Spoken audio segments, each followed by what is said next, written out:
Shalom Bapak Saudara, selamat hari Minggu.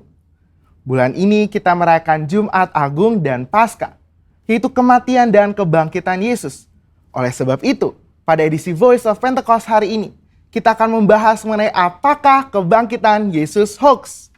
Semua orang di atas muka bumi ini memiliki hari kelahiran dan hari kematian. Tetapi jika bicara mengenai hari kebangkitan, hanya Yesus yang mempunyai hari kebangkitan dan kehidupan kekal. Oleh sebab itu, inilah yang membedakan Yesus dengan tokoh agama lainnya. Hari-hari ini ada banyak sekali hoax yang beredar di sosial media. Tetapi tahukah saudara, bahwa sejak pada zaman Yesus pun sudah ada hoax yang beredar mengenai kebangkitan Yesus. Jadi, apakah kebangkitan Yesus hoax atau fakta? Apa makna dari kebangkitan Yesus? Mari kita simak bersama. Kebangkitan Yesus adalah kekuatan utama iman Kristen. 1 Korintus 15 ayat 17 mengatakan, dan jika Kristus tidak dibangkitkan, maka sia-sialah kepercayaan kamu, dan kamu masih hidup dalam dosamu. Tanpa kebangkitan, kehidupan orang yang percaya kepada Yesus tidak mempunyai kuasa. Iblis berusaha untuk menyebarkan hoax. Sebab jika Yesus tidak bangkit, maka dia bukan Tuhan, dan ia tidak bisa memberikan keselamatan kekal. Maka iman percaya kita menjadi sia-sia.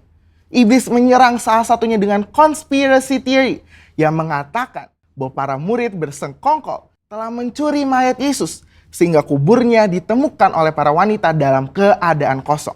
Hoax itu dipercaya sampai sekarang. Sebagai saksi Kristus, kita harus bisa mempertahankan iman kita. Selain dengan pengalaman pribadi, salah satunya ada dengan pembuktian secara fakta historis. Dua orang ahli apologetika Kristen telah menyelidiki berbagai fakta dan perdebatan tentang kebangkitan Yesus selama kurang lebih 30 tahun dan menyodorkan fakta-fakta yang dapat diterima dan diakui oleh para ahli sejarah, ateis, skeptik, dan bahkan rabi Yahudi.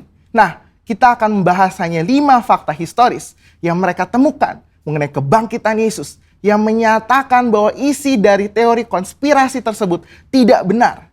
Fakta pertama adalah para wanita menjadi saksi hidup. Menurut tradisi Yahudi, wanita bukanlah saksi yang bisa dipercaya. Jika kebangkitan Yesus itu adalah rekayasa, persekongkolan, maka penulis kitab Injil harusnya memberitakan bahwa saksi pertama yang menemukan kubur Yesus kosong adalah murid-murid Yesus yang bergender laki-laki. Markus menulis apa adanya, bahwa memang para wanita lah yang pertama kali menemukan kubur Yesus kosong. Fakta kedua adalah kubur Yesus dijaga ketat oleh para prajurit. Bagaimana mungkin prajurit Romawi yang menjaga kubur Yesus bisa terlelap tidur dan tidak melihat murid-murid mencuri jasad Yesus? Matius 27 ayat 62-66 menyatakan prajurit Romawi telah menjaga kubur Yesus ketat, bahkan kubur itu dimeterai. Fakta ketiga adalah imam-imam kepala justru merekayasa kebohongan. Untuk menutupi fakta bahwa Yesus bangkit, maka imam-imam kepala menyuruh para penjaga membuat cerita bahwa murid-murid Yesus telah mencuri jasad Yesus. Ini membuktikan bahwa imam-imam kepala tidak menyangkali bahwa kubur itu kosong karena Yesus bangkit. Fakta keempat adalah murid-murid Yesus sedang dalam kondisi ketakutan. Bagaimana mungkin murid-murid yang sedang dalam ketakutan dan hilang pengharapan namun berani mencuri jasad Yesus? Justru mereka sedang menanti-nantikan apakah betul yang dikatakan Yesus bahwa ia akan bangkit di hari ketiga. Faktanya adalah mereka semua menjadi pemberita kebangkitan Yesus dengan berani, yakin, dan mati sebagai martir. Mana mungkin ada orang yang rela mati untuk suatu rekayasa kebohongan. Fakta kelima adalah bertobatnya Saulus dari pembunuh umat Tuhan menjadi pelayan Tuhan. Perjumpaan Saulus dengan Yesus dalam perjalanan menuju Damaskus membuktikan Yesus hidup dan bangkit.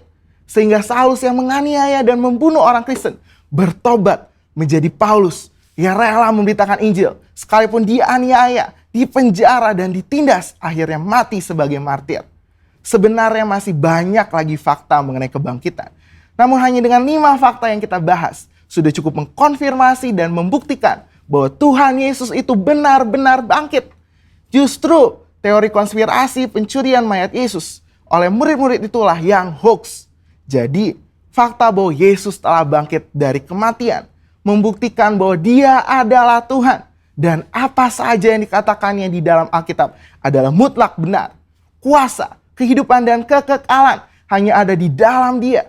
Dan ini memberikan pengharapan bahwa kita yang ikut mati di dalam Kristus akan dibangkitkan di dalam kebangkitannya. Sebab Dia hidup ada hari esok yang penuh harapan. Dan kita pun memperoleh hidup yang kekal serta segala kelimpahannya. Saudara, untuk penjelasan lebih lengkapnya dari tim teologi kami, jangan lupa buka linknya ada di atas atau scan QR Code yang tersedia. Salam integritas, Tuhan Yesus memberkati.